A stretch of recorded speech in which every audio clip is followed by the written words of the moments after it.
A ver, imaginemos por un momento que cogemos una placa fotográfica tradicional.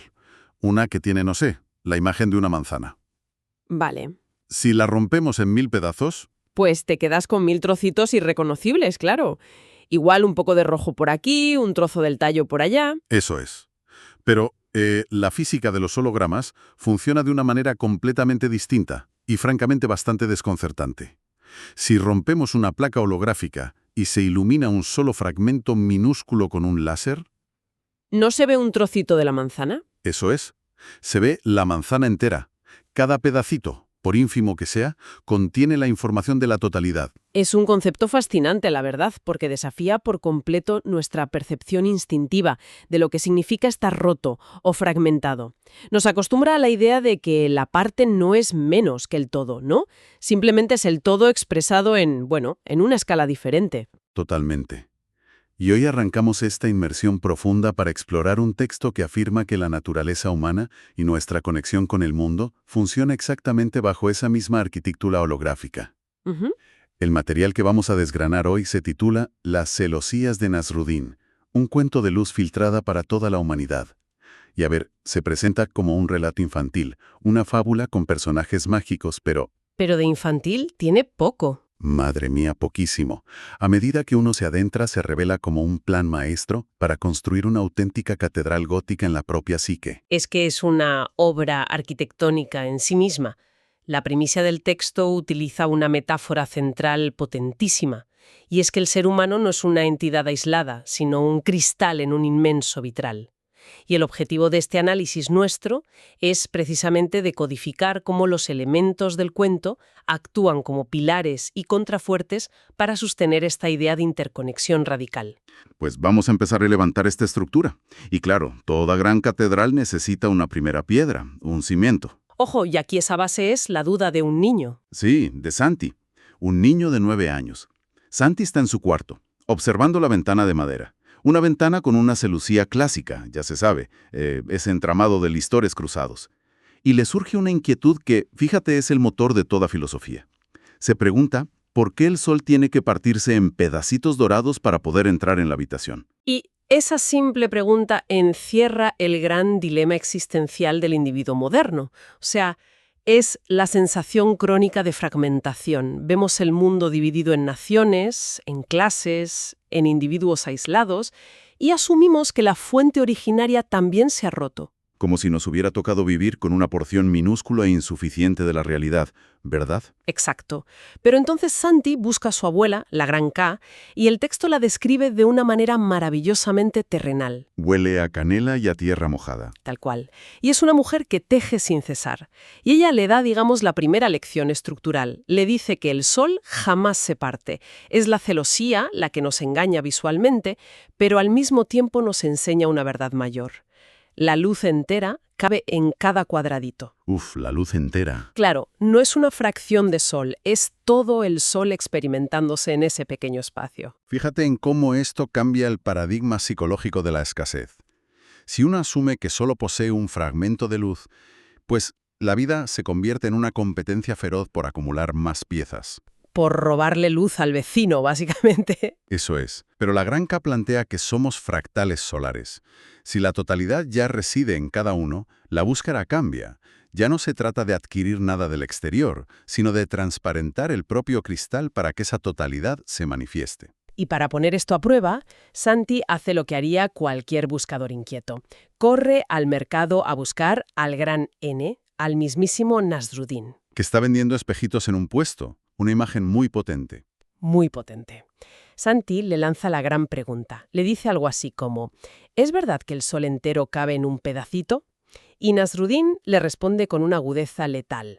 Le dice, depende de cuántos pedacitos eres. Madre mía, depende de cuántos pedacitos eres. Es una respuesta brillante, porque traslada toda la responsabilidad de la física a la conciencia.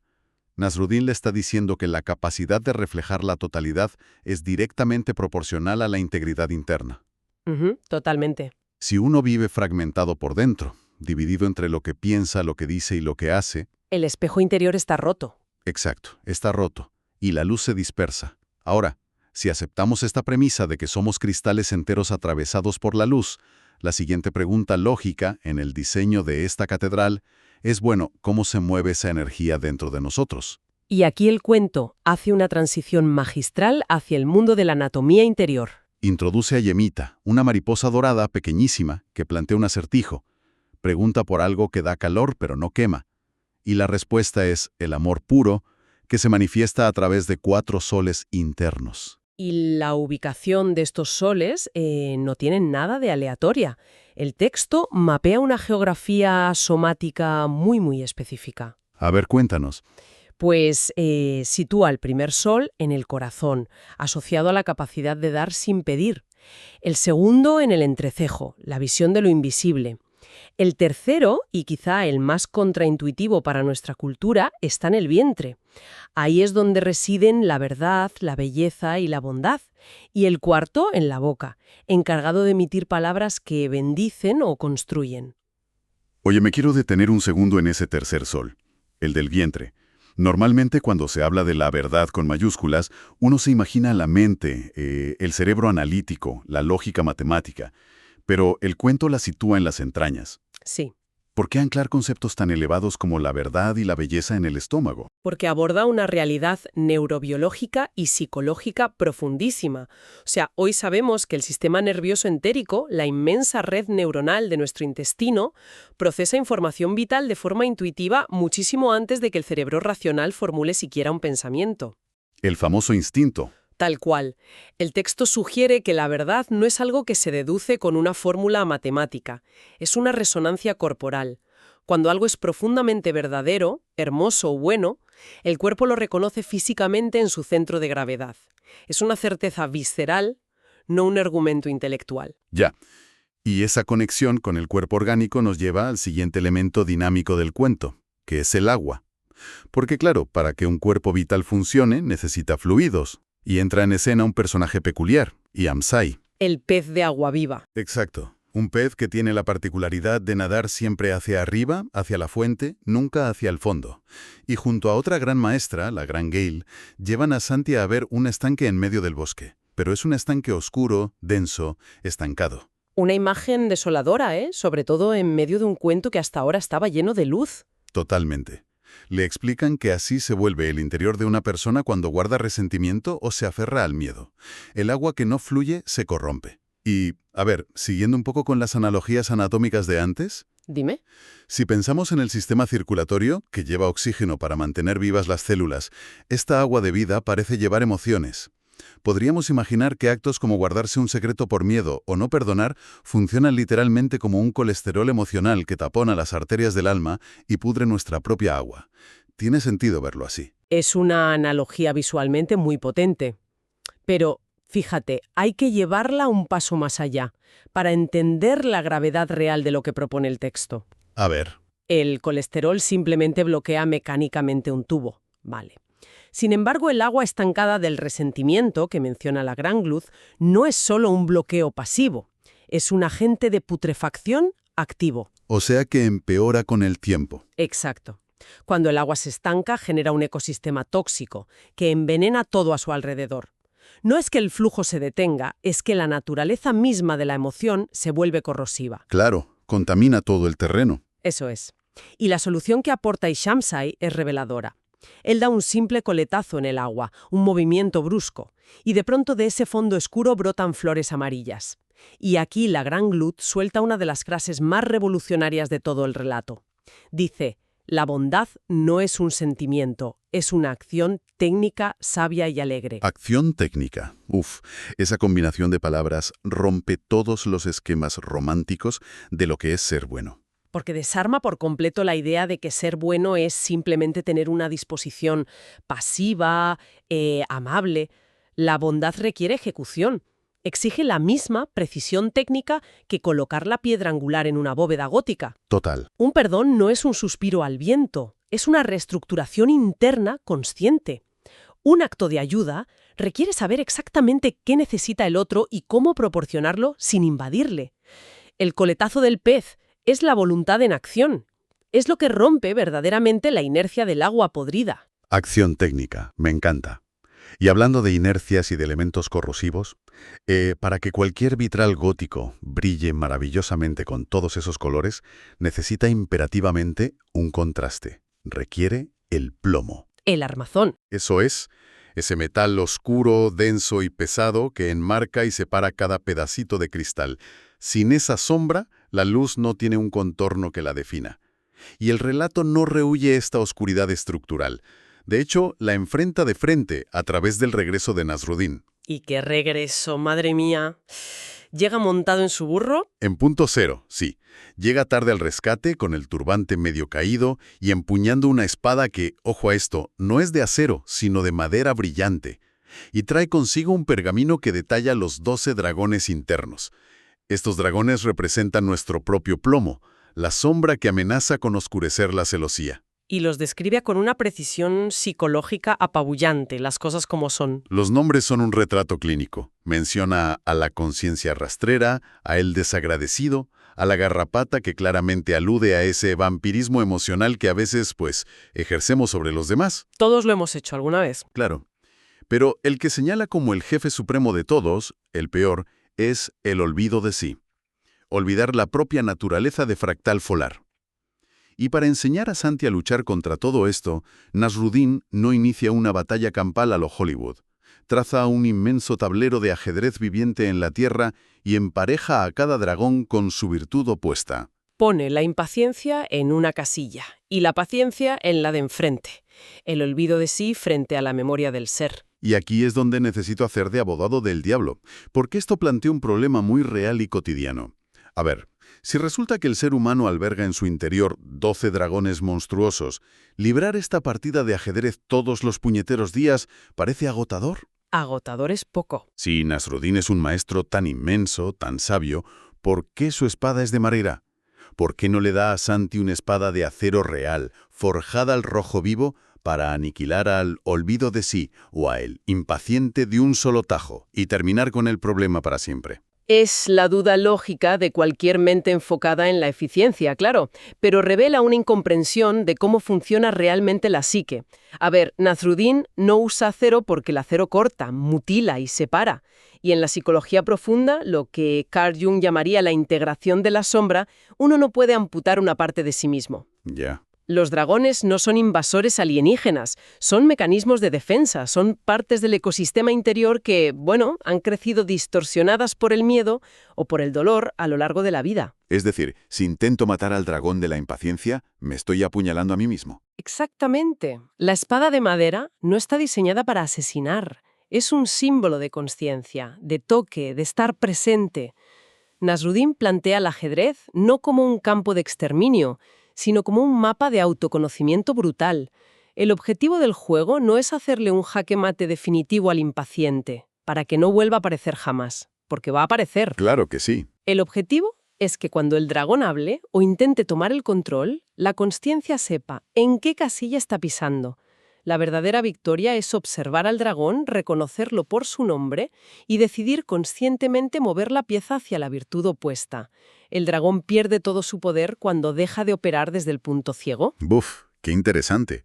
Entonces la maestría no es vivir sin dragones en un estado de pureza irreal, sino saber exactamente qué riendas llevar. Eso es. Y una vez que hemos entendido cómo mantener limpios los cristales individuales, cómo asegurar que el agua fluya con acciones técnicas y cómo enmarcar nuestras sombras con ese plomo consciente del que hablamos, el cuento nos pide dar un gran paso hacia atrás. Nos invita a salir de la celosía individual para contemplar la inmensidad de la catedral completa. Entramos de lleno en la escala macroscópica de la humanidad. Y aquí la Granca vuelve a tejer, pero esta vez lo que teje es un panal infinito. Le muestra a Santi que cada ser humano es un hexágono en ese inmenso enjambre dorado. Y fíjate, no es casualidad que elija el hexágono. En la naturaleza y en la ingeniería matemática es la estructura que permite cubrir el máximo de superficie con el mínimo de material, ofreciendo una resistencia absoluta porque cada pared es compartida por los vecinos. Es que es el diseño estructural de la eficiencia y la interdependencia puras. Y la regla de oro que establece la gran capa para este panal es implacable. Dice que lo que le pasa al hexágono situado en el extremo más alejado, le pasa simultáneamente a todos los demás. Todos. Y la razón que da es brutal por su simplicidad. No es por una ley de castigo divino ni por karma esotérico. Es porque son un solo cuerpo estructural. Y ojo, porque este es un giro copernicano en la forma de entender la ética. Habitualmente, cuando se habla de ayudar al prójimo o de la solidaridad, se enfoca desde una perspectiva moral o de caridad, un acto de nobleza hacia un otro que en teoría está separado de mí. Sí, como hacer una buena obra. Claro. Pero si asumimos el diseño del panal hexagonal, donde literalmente compartimos los muros de carga, la moralidad desaparece para dar paso a la ingeniería pura y dura. Claro, claro. Si se hunde el techo del vecino, se está comprometiendo tu propio pilar de sustentación. Ya no es, ¡ay, qué buena persona soy por arreglar tu casa! Es pura autopreservación. Ayudar al de al lado es el mantenimiento básico de la propia estructura. Esa es la brillantez de la metáfora de la celosía y del panal. Borra por completo la frontera artificial entre el egoísmo y el altruismo. En un sistema verdaderamente interconectado, el daño infligido al eslabón más débil es un daño directo al centro mismo de la estructura. No hay escapatoria. Es fascinante. Y para coronar toda esta arquitectura monumental, aparece de nuevo la Gran Glol. Trae consigo 7 frascos de cristales líquidos de distintos colores, y los sitúa frente a la celosía, proyectando inmensas columnas de luz hacia arriba. Es la representación visual de las 7 grandes ventanas de esta catedral interior. Que se corresponden directamente con los 7 centros energéticos, los chakras de las tradiciones orientales. Exacto. Y el recorrido de esos colores describe la evolución completa del ser humano. Empieza en la ventana roja, en la base, que representa algo tan primitivo y necesario como el derecho a existir, el arraigo en la tierra pura. Asciende por el vientre, por el plexo, pasa por el verde del corazón, que actúa como el gran ecualizador entre arriba y abajo, hasta llegar a la 7ª ventana, la de color violeta en la mismísima cúspide de la catedral. Y sobre esa ventana violeta, la Gran Gloni dice algo que te deja pensando. Dice que es el umbral de infinitos pétalos, pero que, a diferencia de las ventanas de las catedrales físicas que miran hacia afuera, hacia la ciudad o la plaza, esta ventana mira hacia el origen. Es el retorno. El texto afirma que si un individuo logra limpiar y abrir todas esas ventanas simultáneamente, con todo el trabajo del que hemos hablado, deja de ser un simple habitante, para convertirse en la catedral entera. ¡Qué maravilla! La luz pura de ese sol original, del que hablábamos al principio con Santi, fluye sin distorsión alguna, desde la partícula más microscópica hasta la bóveda celeste, y remata con una idea poética insuperable. Dice que el que llega a esa 7ª ventana ya no necesita viajar, simplemente recuerda. Simplemente recuerda. Y todo este conocimiento acumulado confluye en un final que es, pura puesta en escena teatral. Es de noche, hay luna llena, y todos los maestros, Santi, la Gran K, Nasruddin, la Gran Gl, Yamsay el pez y Yemita la maritosa, se reúnen en un patio de tierra. Pero el texto deja clarísimo que no están solos. A nivel invisible, está convocada la humanidad entera. Es como la ceremonia de inauguración de la gran catedral que hemos estado construyendo. Y en ese silencio absoluto, el cosmos plantea 4 preguntas finales.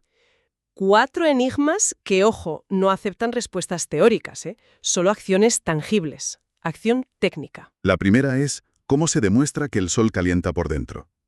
Y Santi no elabora un discurso filosófico. Se levanta y abraza a su abuela sin esperar absolutamente nada a cambio. La segunda pregunta es, ¿cómo se ilumina un rincón oscuro?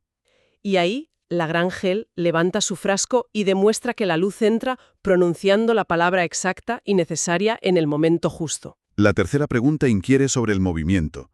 ¿Cómo evitar que el río se pudra? Y Yamsay, el pez, con un solo coletazo, muestra que la respuesta es fluir perdonando a tiempo. ¿Sin retener? Y la última pregunta es quizá la más arquitectónica de todas. ¿Cómo se construye algo que dure más que el tiempo? Y la respuesta la da la abuela, la Gran K, mostrando su tejido del panal, replicando la verdad, la belleza y la bondad día tras día, en actos minúsculos y anónimos. Es la acción técnica llevada a su máxima expresión en lo cotidiano. Como colofón a toda esta escena, Nasruddin se quita el turbante y extrae un último objeto. Y no es una espada mágica incomprensible, sino una minúscula celosía dorada.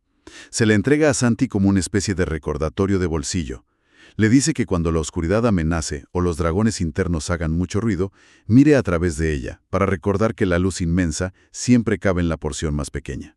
Es la forma genial de Nasruddin de decir que el conocimiento espiritual debe ser práctico, portable y aplicable al día a día. Y llegamos al desenlace. A la mañana siguiente, Santi se sienta en su cuarto y redacta un testamento, un legado de 8 puntos para no dejar que el olvido de sí gane la partida de ajedrez. Anota que somos fractales solares, que el resentimiento estanca el agua, que las sombras se gestionan jugando en un tablero consciente y que, por supuesto, la bondad es técnica. Pero la abuela se le acerca por la espalda y le plantea un último acertijo, una grieta final en el muro para que entre la luz. Le pregunta cuándo empieza el legado de una persona. Y Santi, asimilando ya todo el peso de la arquitectura hexagonal que ha aprendido, responde con una madurez tremenda. Dice: empieza cuando uno actúa como si lo que hace importara para siempre. Es una frase que te detiene en seco. A lo largo de este análisis, de esta inmersión, hemos visto cómo este texto, que parecía un simple cuento de luz filtrada, es en realidad un manual de ingeniería para el alma. Totalmente. Hemos explorado cómo no existe una escasez de sol, sino cristales empañados, cómo nuestra espada interna debe ser de madera para guiarnos y reconocer nuestras sombras, no para destruirnos, y cómo mantener firmes los muros del panal es una cuestión de pura responsabilidad técnica y vital. Y yo creo que por encima de todo nos quedamos con la revelación fundamental que atraviesa y sostiene toda la historia. No hay ninguna meta lejana que alcanzar, solo hay una naturaleza profunda que recordar. Dejemos que la resonancia de esa idea haga eco en la inmensidad de esta catedral gótica que se ha levantado hoy durante nuestra charla. Si tomamos este texto como un plano certero, si aceptamos que ya habitamos el centro del Sol, y que cada minúsculo fragmento de nuestra celosía tiene la capacidad de contener la luz del universo entero, la pregunta es inevitable. ¿Cuál será la primera acción técnica de bondad que se elegirá ejecutar al despertar mañana para que la luz entera vuelva a encender, de golpe, cualquier atisbo de oscuridad?